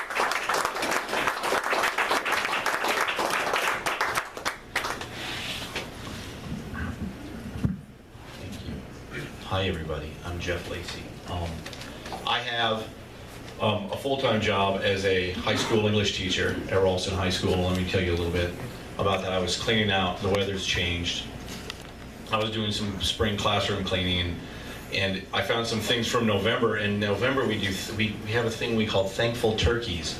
And so kids get, in homeroom, they get a little piece of paper with a turkey on it. We encourage them to be kind and be thoughtful and write a thank you note to somebody in the school, maybe a kid that doesn't get a lot of recognition. I always get a handful of them, and I found 2. And one of them said, "This is really good." I don't keep all of them, but I kept this one, and it said, "Mr. Lacey, thanks for making me read." It's so good, period. And then another one I kept, it said, Mr. Lacey, you're pretty cool even though you blocked me on Twitter. So that was the other one. And I like those. But I'm also, like Rex said, I'm also in charge with my friend and partner Calvin Banks, who does the artwork. He's an art teacher, and we started the press to celebrate teachers because we knew a lot of really talented people that were secondary school teachers, and we thought these people need a voice, and they need somebody that understands what their workload and their patience, so, and to be patient with them. So we kind of lean that way, although that's not exclusively what we're about. But that's what we do at Rogue Faculty Press. We published this book. This is Don Welch's Homing, and that's why I'm up here. I'm just going to talk a little bit about that, because Don was my teacher in the mid-'90s, and he really was a wonderful teacher, and he's one of the reasons I got into my profession, and I'm sure he had a huge influence on Dwaine. I know he did. And Dwaine and Don was the kind of guy that he could sit down and you could laugh out loud with him at coffee, and then you could turn around and you could talk and give you something really, really meaningful that you could take with you for a week or months or even years. And so I'm going to read a poem of his called The Hawk. And this is my favorite. I just chose this one, and I'm going to read it, and then I'll introduce Dwaine. But it's called The Hawk. You can look at this, if you can see this piece of art. Don't look at me, look at that. If you stare right into that bird's eyes, you may create a wormhole if we do it all correctly. It's called The Hawk. Somewhere, years from now, I hope I'm saying this to my sons. Why the hawk had hit the trap, I couldn't guess. In the face of it, it was pointless. But it had hit the trigger dead center with both feet, for a moment lifting that fatal weight before the blind torque of the trap had sprung. After that, its wings had clawed at the sand for hours. Its cries had gradually sunk back into its throat, although its beak, thrust defiantly at the stream, held on to an animal yellow. Then, it had pulled everything in. For a moment, the hawk and only the hawk's turn. In that blind and beautiful light, trying to hold on, as the trap held on, to what it was.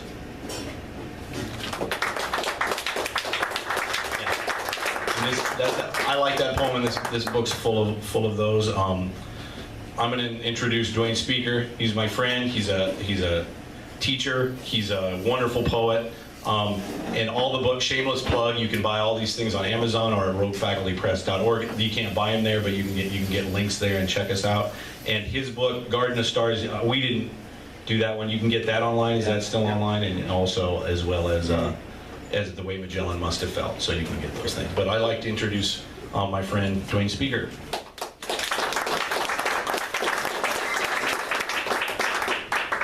I have to say, I've done poetry readings for a while now, about 5, 7, maybe up to 10 years. I've never done one with Elvis in the building. There you go. So that is a first. That's an outstanding job. First time. Love that. Thank you.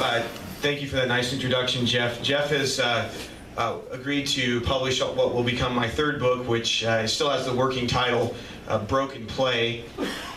Broken play is something that happens in any sport, especially in football, where a play it's planned, but it breaks down. And I wrote a poem not long ago about one of the few times that I actually did something right in high school sports. I suited up, but I didn't play very well. And I kid you not, my varsity football statistics are career, 1 catch for 1 yard. There you go. This is something that happened in a JV game, because that's all I was allowed to play.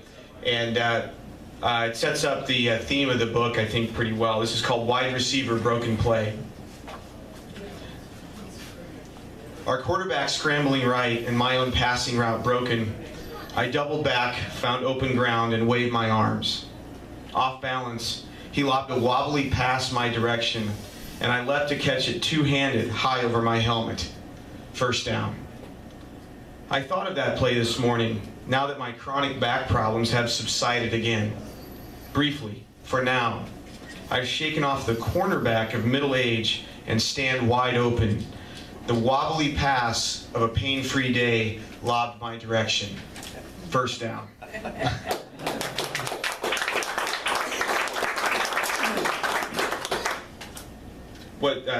The book that will eventually come out sometime this year, I think, through Road Faculty Press. We're still working on a title. I think it'll be called Broken Play, but it's coming in my mid-40s. A lot of the poems I've written here have been since I turned 40 years old, and I'm not a midlife crisis kind of person. I don't go for pop psychology like that, but I do spend a lot of time here in middle age looking back and looking forward at the same time. When I was a younger poet, I did write a lot of poems about, living in the moment, living in the now, one with the universe. And now that I'm in my 40s, I find that virtually impossible to actually do, to live in the moment. I find that in my family life, in my career, and in my writing, I find that I'm constantly wedding 2 weeks ago with 2 weeks from now. And so I decided, well, why not embrace it? Write about the past, write about the future. That's what life is recommending right now. So here are a couple of poems that are about one's about the future, present, and past, and then this one's about the past and the future at the same time. A year ago next week, something happened in my life that was incredible. For the first time, after resisting for 20 years, I bought a smartphone. Very first cell phone I've ever owned right here. I've had it for 1 year. And of course I resisted with all my Luddite Thoreauvian tendencies. And then of course after having it for maybe about 10 days, I was hopelessly addicted to it like everyone else. Okay? And I'm not the first nor the last person ever to write about cell phone addiction. I've always been jealous of my two grandfathers because they lived in a generation where you could just smoke. And just not feel guilty about it at all. You just did it, And of course I don't, for obvious reasons. This poem is called Smartphone, and it wasn't long that after getting this, that I usually carry it up here, that I noticed I was pulling it out of my pocket quite a bit, like a pack of cigarettes. And then once I thought of that, then this poem kind of wrote itself. Smartphone. The man slides it out of his breast pocket like a pack of cigarettes, as his grandfather did his Lucky Strikes, and with that exact unthinkingness, thumbs the passcode. Just as his ancestor would cup hands around the match in its precious flame, he holds this phone and all its icons, its background screen, its otter case. The first inhale was what tasted best to the old smoker. Into this bloodstream flows the nicotine of iMessages, the pale light of face relieved.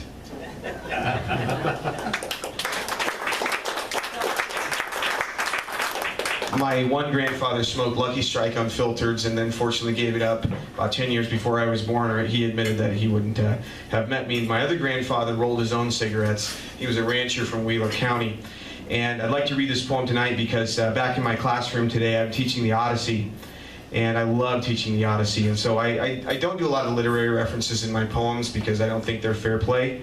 I'm the one with a degree in literature. I can't assume that my readership does have one. But this one is clearly a literary reference. Wheeler County, Nebraska, in memory of my grandfather. The cattle of the sun god pastured on hills like these. But out here, you can be Odysseus without the crew and mutiny.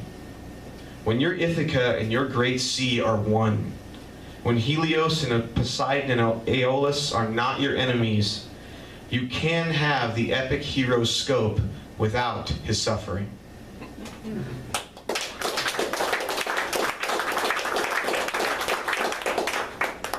This is a poem that I wrote not long after the poet Seamus Heaney died. I heard about his death and I was moved because he's been one of my favorite poets.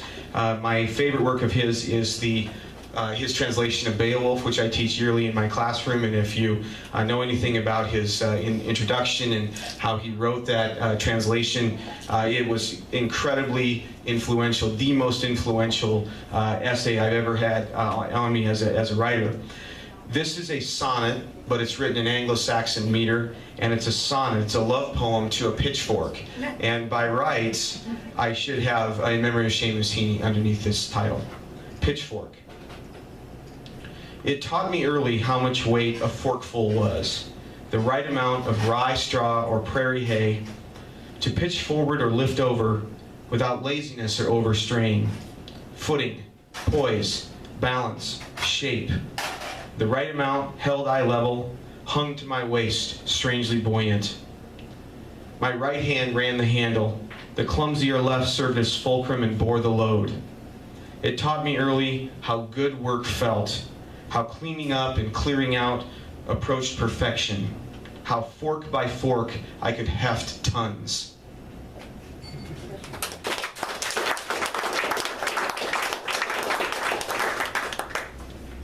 I'm a high school English teacher in my day job, and one day I was teaching, about 5 years ago now, I was teaching, and then right in the middle of a lesson, I was right in the middle of some profound thought that was going to have lifelong influence on my children. There was this knock right on the door, right in the middle of the lesson, and that, we try not to let that happen in the teaching profession. And it was another teacher, and he's this gigantic man who teaches 7th grade history, and he also teaches driver's ed in the summer. He's a great guy, one of my favorite guys on the staff. And he pulled me out of my class right in the middle of class. He said, "Speaker!" The immediate answer was absolutely not. There's no way. And I went home and I thought about it for a couple days, and the longer I thought about it, the more I liked the idea. And so I got certified and became a driver's ed instructor. And it's actually, in terms of writing, it's been one of the best things I've ever done. Honestly, it's a nice antidote to teaching English. It really is, and it gives me a chance to, a lot of long hours to just think, and that's okay.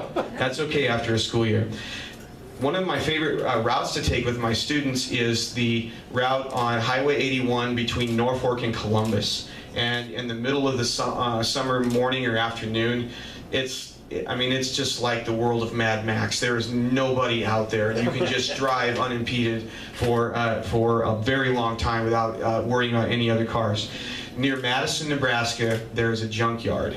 And there's a junkyard, but it's a well-organized junkyard, and it's a junkyard for combines, the old kind of combines. And I have been in, that's one of my places I've timed it so we stop there and switch drivers so I can look at that combine junkyard. So there's a poem called Junkyard for Combines. And I wrote this the summer after getting the cell phone. Junkyard for Combines. Old Gleaners and John Deeres, Internationals and Alices, with wide heads on enormous shoulders, they look like bison, seeming to graze tall roadside grass this afternoon, browning with rust and light and wind.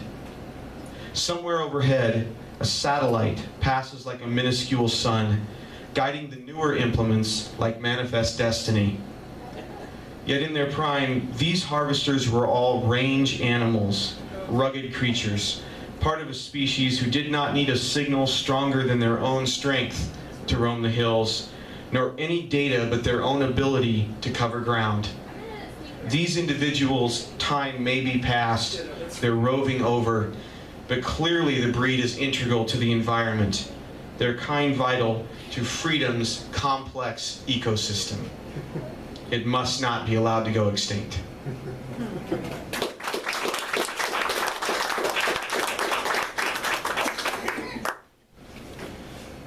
One of my favorite poems in the new upcoming book is one that's set in a cemetery. If you've heard me read before, I apologize for talking so much about cemeteries, or rather, what do they call that on social media? Sorry, not sorry.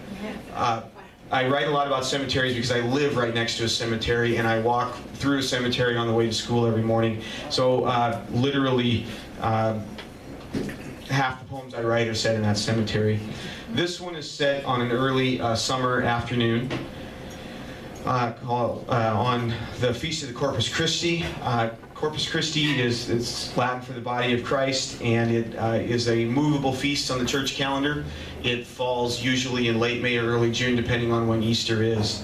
And this is a poem set on the title, Corpus Christi Sunday Afternoon.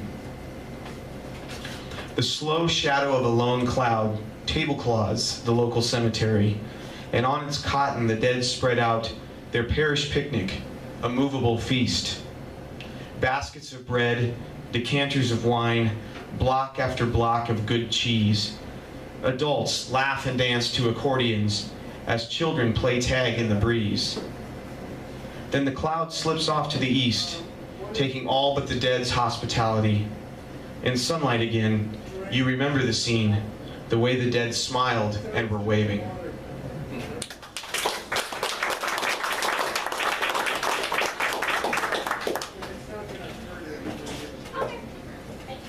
I want to read a poem about spring here, and then I'm going to hit one or two from Don's book.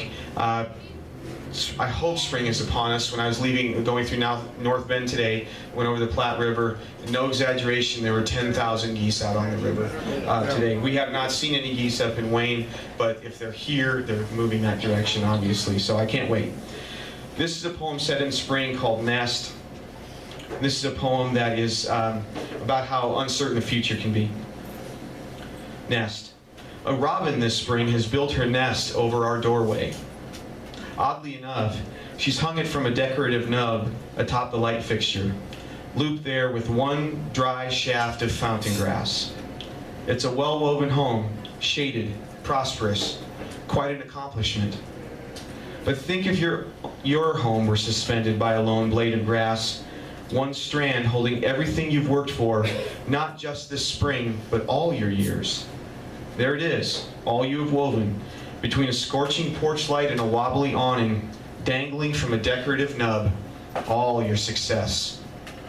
Well, that's how it is for this robin.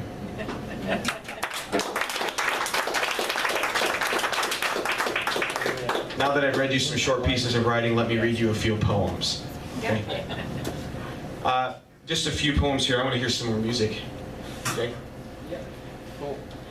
There's a few poems. One thing that Don Welch did was, besides getting me interested in poetry, one way he did that, rather, is writing poems about sports. Even though I wasn't a very good athlete, I love sports.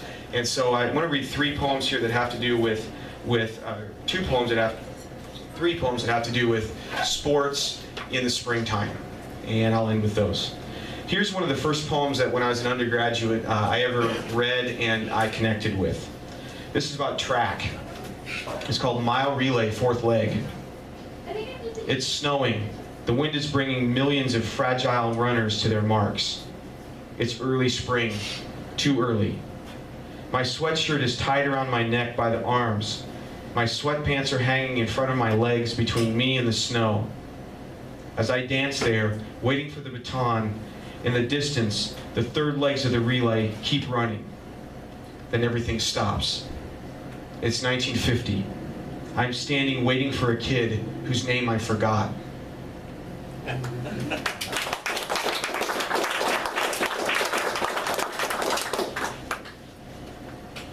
Here's a poem about a high jumper, since we're in track season. I have a son in high school for the first time this year. He's a freshman. He's not a high jumper, he's a long distance runner, but I have fallen in love with cross country and track through his participation in them. The High Jumper by Don Welch. Looking at the standards, he closes his eyes, imagining himself a pure figure following a precise mathematical arc to the bar, and everything slows. Then he begins to close, whip-backed, gathering speed, shoving the weight of the universe down through his foot, his right arm shot up in a victory signal toward heaven, his right shoulder suddenly liquid, his hip bones thrust out. Then everything stops, and his body, floating, knows nothing more than itself, is calm, severe, solid, yet light. What is the sum of the length of ourselves? And stays that way, with no time over it, hurrying.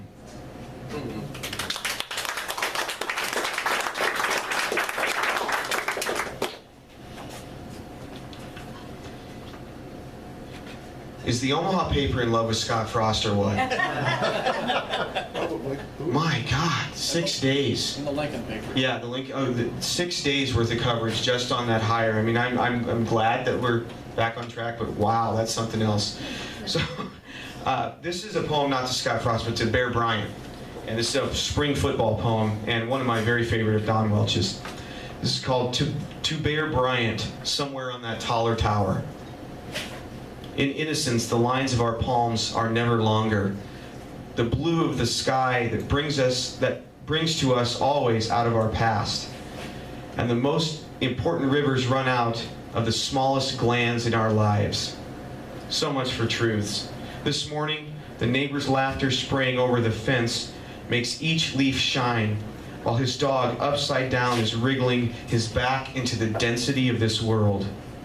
No ideas but in things, another old coach said. This morning finds the apple trees in flower, the sparrows in the gutter, and the big-boned Slavic girls on their way to work. And my neighbor's boy with a football, calling his dog in the heaven of his own backyard. Bear Bryant, if you're listening, look down. Oh, the way the football flies just so, like a cardinal between the red bud and the pear, over the sensual mouths of the poppies. Look down, Bear Bryant, look down. It's spring practice time, and the leaves of the dandelions are speaking long and longer vowels.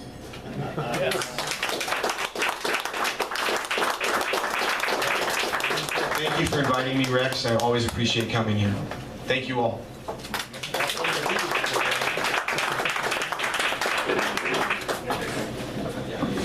We are richly blessed by the writing and the reading and the power tonight, music and poetry. It's just booming out. It's really capturing us and hanging on tight. I really appreciate people driving short and long distances here. Ed Stevens and his family are here, primarily because they and Dwaine have, along with Jeff and many of us others, such a profound, deep love for Don Welch and his poetry, and especially Don's teaching. Don taught us a lot, just about the way, in the way that he taught, actually, the way that he ran his life. There were a lot of kids over the years that couldn't afford to go home on the weekends, and they would be at Don's house on Sunday having some chicken, some fried chicken, and on courtesy of Professor Welch, who made everything 7 days a week. It wasn't 1 hour a day or 2 hours a day. It was a life. And that's the kind of thing we look for here. We like the community of readers and musicians and writers that come together and hang out and just raise the roof. That's basically it. So now we will bring up again Mr. Kloefkorn, and Jake will sing, and then after he's done we have our poem, our one poem from Bill Kloefkorn's book, the big book, Swallowing the Soap. We always have a poem by Bill as a benediction poem. So Jake, come on up.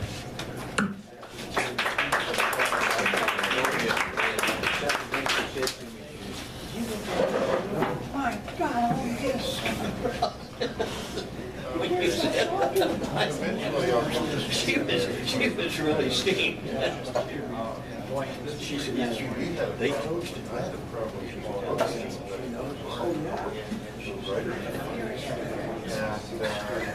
I said,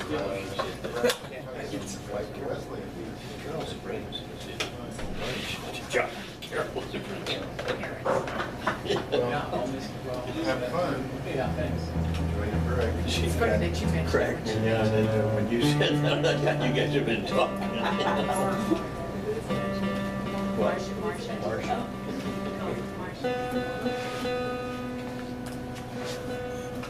Dwaine, you said something when you were up here. You said it's nearly impossible to live in the moment. I have to agree with that, because if you do, I mean, if I did, I'd do a lot of stupid stuff that would get me killed. I probably wouldn't be standing up here. It reminded me of a line out of a song that I have, and it's not really directly on that, but it's living for the future, and the future is made up of all those little moments put together. Every moment sort of drives your future somewhere. So there's just one line in this song that has that, but I thought I'd sing it since you reminded me of it. Thank you. It's titled Country Kids Getaway.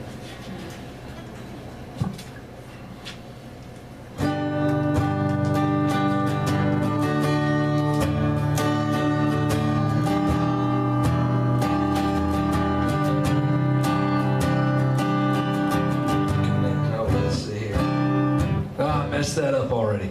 I'm gonna start it over. Okay.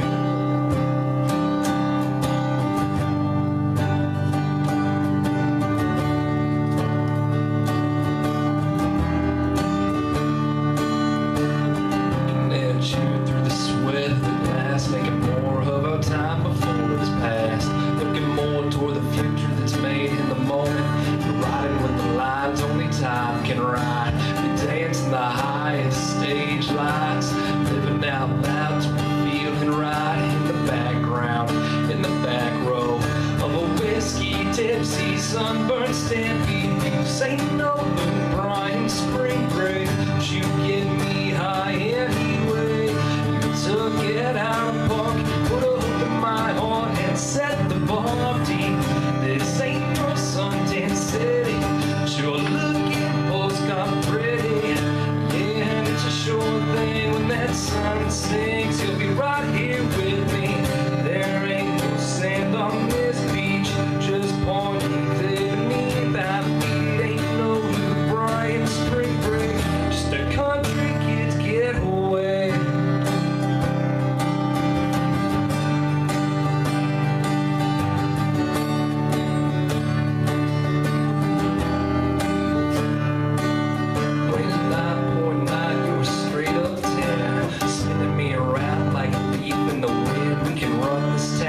Like some crazy kid. If you wanna rewind, we can play it again.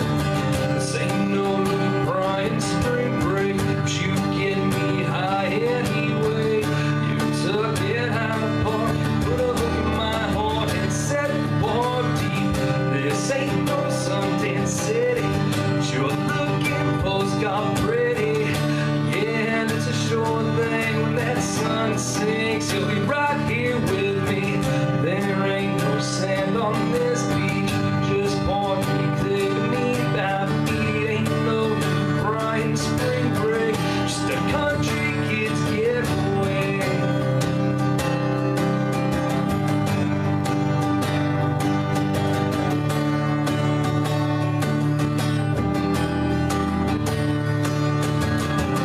I set my sights on you since you walked in this room. So just cut me some slack and take my hand and have this dance. We roll home tonight, and if you don't wanna go back, we can set this night on fire like the sky above these T-town tracks. This ain't no Luke Bryan spring break, but you get me high anyway. You took it out of park, put a hook in my heart and set the bar deep. This ain't no Sundance City, but you're looking postcard pretty. Yeah, it's a sure thing when that sun sinks, you'll be right here with me. There ain't no sand on this beach, just pointing clear beneath our feet. Ain't no Luke Bryan spring break, just a country kid's getaway.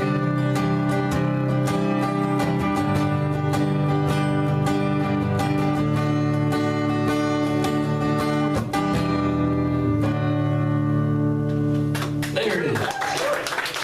Thank you, guys. I'm going to try another brand new one. This one's brand new. I just sort of came up with it a few days ago. And let's see. I'm going to pull up the lyrics in case I do forget. We'll see. But we'll see if I can hit it, and let me know what y'all think.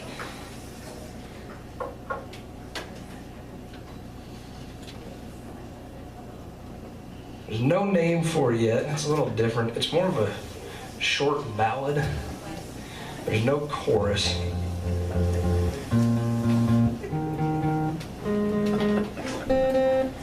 I don't know. Is there such thing as a short ballad? Yeah. Then it's not a ballad. Yeah, that's what I'm thinking.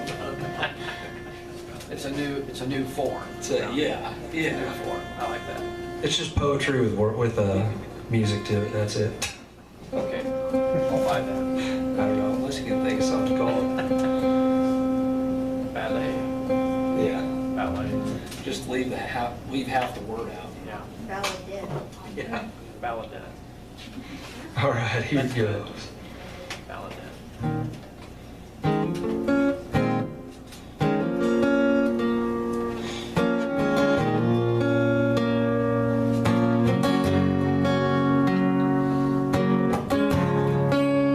Sometimes I wonder if you think about me, if anybody else knows the story, because I care too much to say a damn word, and when that kind of hurt me hurt. Sometimes I wonder what you say about me, if you share who you are and wear it on your sleeve. Deep down inside you, I know what I mean, so I really don't give a damn. For time I didn't see the dark days. It's just another step forward from my fate, a question of my will to test my faith. Real men don't need a damn break. But I saw some light the other day. We either grow or slowly fade away. Cursed by the devil's aim, a prisoner of a circle till I'm born again. So give it faith and give it time. Take a chance on that will abide with the sand beneath your feet. Say the words, it's time for me.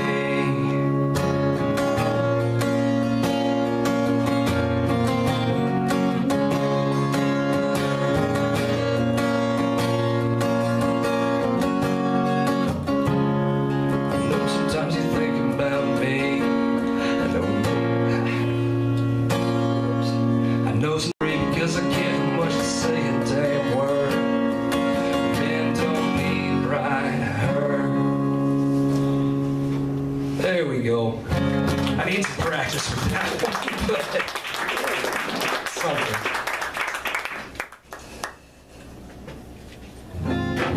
Let's see. Time is a common theme in my music. This one's titled Time is Everything.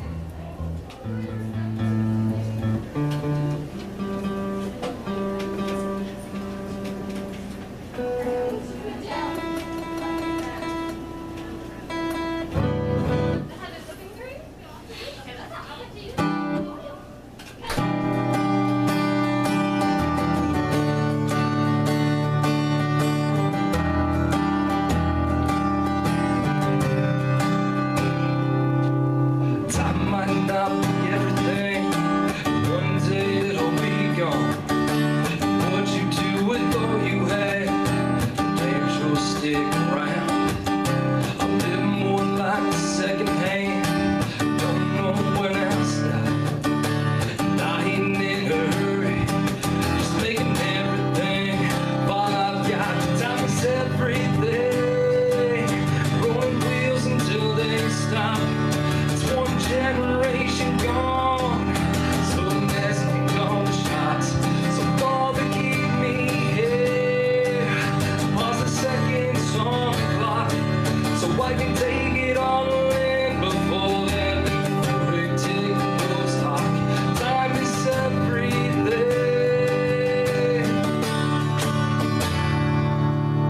One day here, one day gone. The next tomorrow come along. One day I wish I had it all back. Live it all again on those one-way tracks. Time is everything. Rolling wheels until they stop. It's one generation gone, so the next can call the shots. So Father, keep me here. Pause the second song clock, so I can take it all in before that euphoric tick goes talk. Time is everything. Time is everything.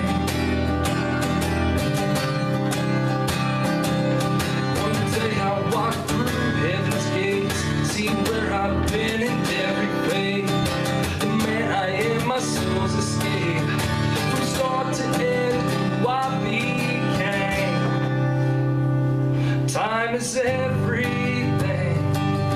Rolling wheels until they stop. It's one generation gone, so the next can call the shots. Time is everything. Rolling wheels until they stop.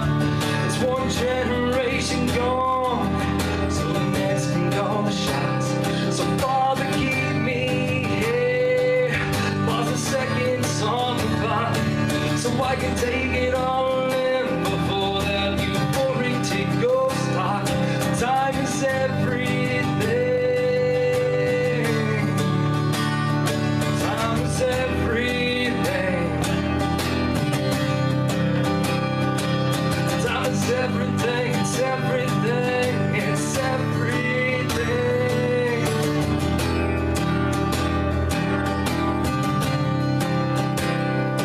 Time is everything.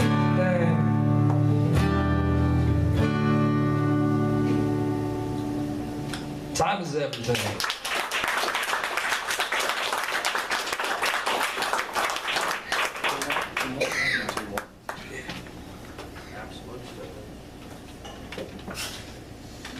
I'm going to go ahead and try a cover here of Eric Church.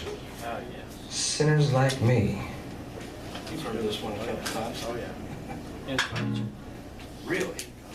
Did you go to his last concert? I went to the one with Chris Davis about 2 years ago. That was amazing. Yeah.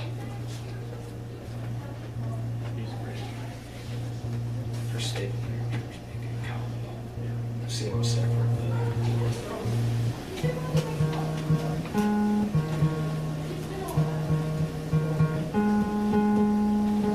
Just got to get the tuning song out of the way quick.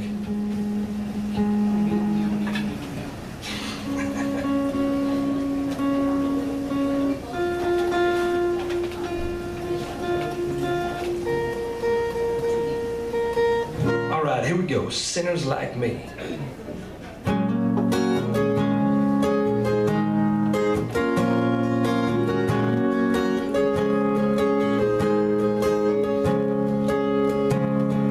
I was 15, my daddy's old man got me halfway through my first year. He laughed so hard, my face turned green. Said you come from a long line of sinners like me. Me and my brother go to see him sometimes, but he don't have much to say on. So we sit on his headstone with a fifth Jack D's. Here's to a long line of sinners like me.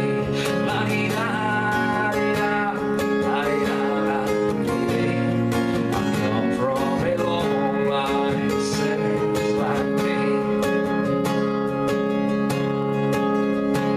Now my mama had a soft spot for a hell-raising boy, so she had two more just like him. Now it takes an angel to raise a family. It comes from a long line of sinners like me. Well now baby, who knows, one day I'll settle down and give my dad a grandson of his own. When the doctor smacks him, he'll probably take a swing. Cause I come from a long line of sinners like me. La-dee-da-dee-da, la-dee-da-da-dee-dee. Here's to a long line of sinners like me.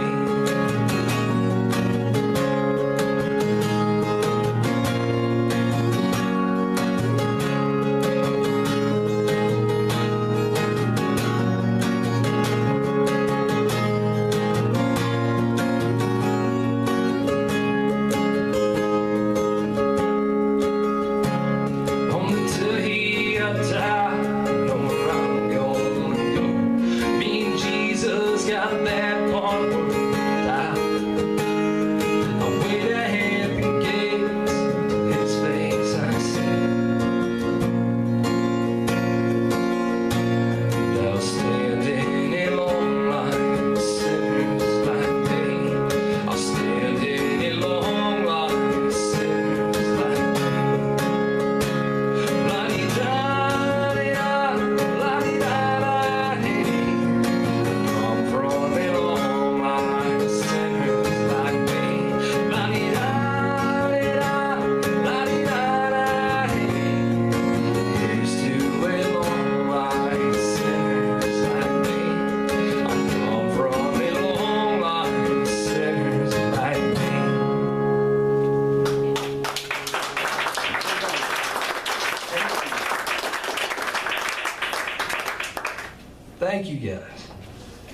I'm going to go ahead and try one last song here. This one's titled Dreaming on 21. It's about all that time before you're 21 and you just wish you were. Yeah, I never thought of that.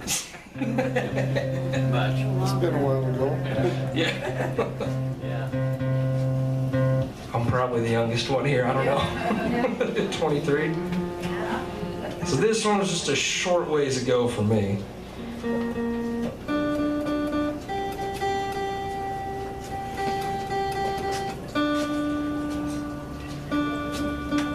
And all the moments that went into this song, I probably made my parents very, very angry. Let's see.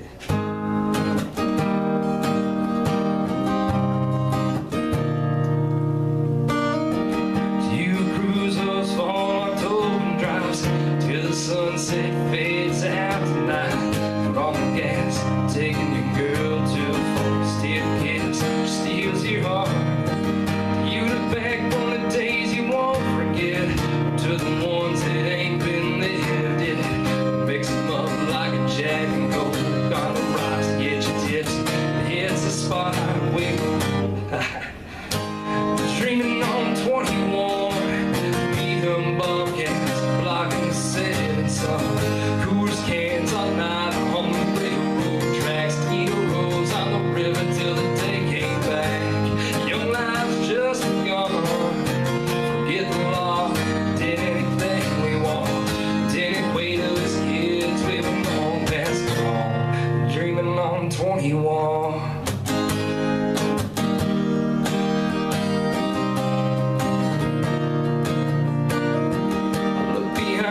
Summer sun silhouette, singing lines still stuck in my head.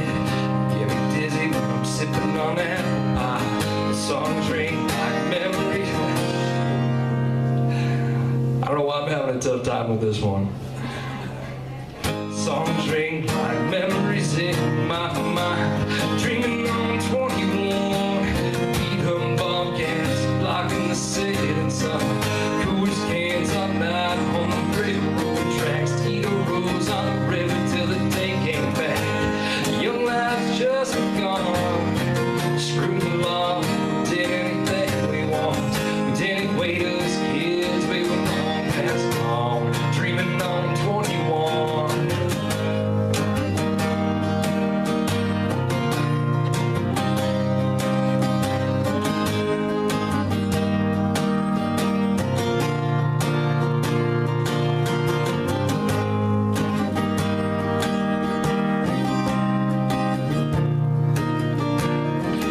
Look ahead at that October sunrise, shining off your highlights.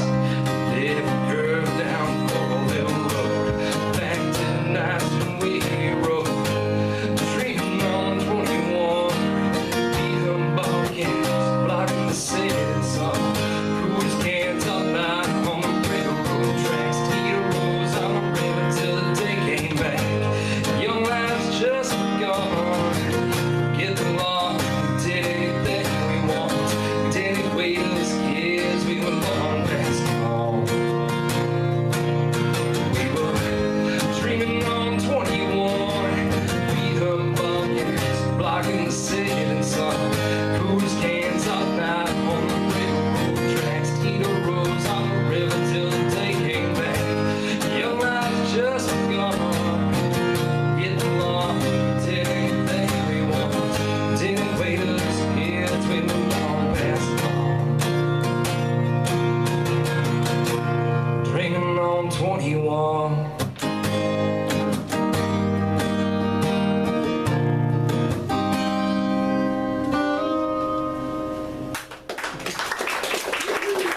Thank you, that was a little rough. But I got it. Thank you guys again for coming out. I love playing here. I love hearing everybody read. Hope they'll be back sometime soon. Thank you, Rex.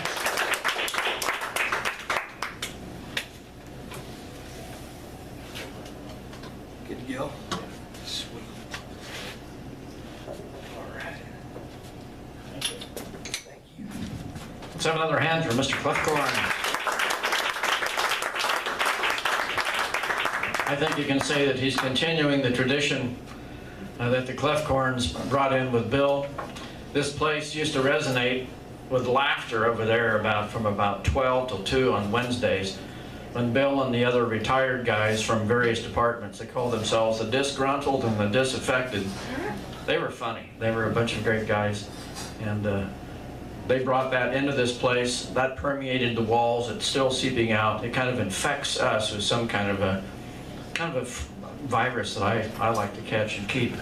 You too. You want to hang on to that writing virus and you know, improve the culture, something like that. I'm very appreciative, especially for the guys that drove a long ways, all the way from the Ralston, Omaha area and Wayne, Nebraska. So thank you, Dwaine, and thank you, Mr. Road Faculty Press. I do appreciate, of course, Ed Stevens and his wife and his daughter. His daughter didn't have to drive as far. She lives here in town. But Ed is here to represent the Kearney clan of the Don Welch fan club. Now, there are many times when we've gone to Kearney to listen to readings at his old Bookends bookstore. He had a monthly series there, and I heard you read there one time, and it's been a great tradition, something great for memories. What we always do after everything is said and done, we always have a benediction poem. I will have our pastor Terrence Oberst, come up, and he always surprises me. He doesn't tell me which poem he's going to read, but he has 400 pages to pick from, so I don't know what we're going to get. We'll see. Pastor Terry.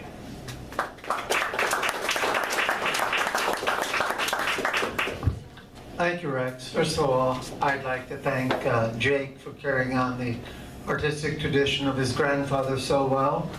I want to thank the creativity of our 3 featured readers, Mike and Dwaine, and particularly my dear friend Tom.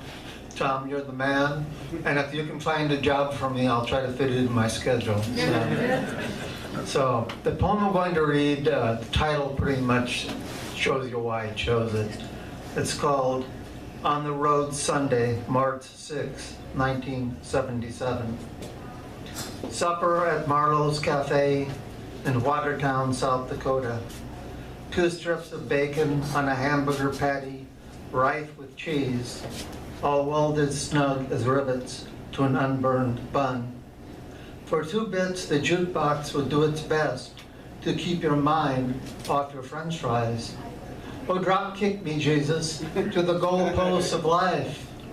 100 miles more or less to Aberdeen, or from an unscreened window near the top of the Ward Hotel, the points of the deserted Spur Lounge look like the 7 heavenly sisters dressed fit to kill. In front of the OK Tire store, a trucker pulled chains his air horn until all the geese this side of the Badlands take up the song. Inside room 500, the radiator does a small, unobtrusive dance, melting the last of the snow on Channel 3. The bed sheets smell of starch.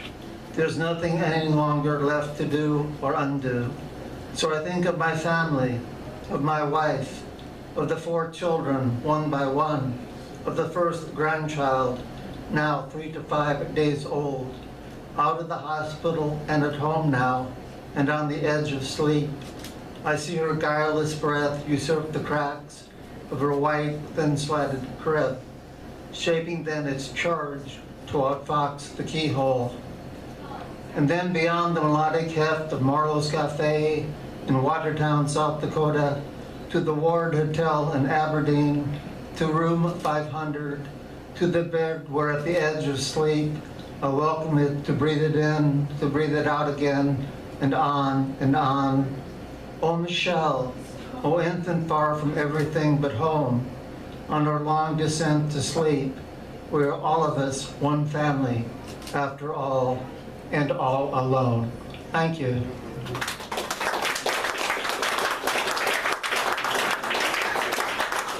Thank you, Terry. Do remember that next month is National Poetry Month, April. So our reading here will be open mic. So you bring in one of your poems, a couple of poems by someone else, We'll make a list. We'll read for 2 hours and 15 minutes. I have no music. The music will be the poem and poetry. And so keep that in mind. Send me an email, send me a note, get on the list, and we'll have fun. So come back next month. Thank you.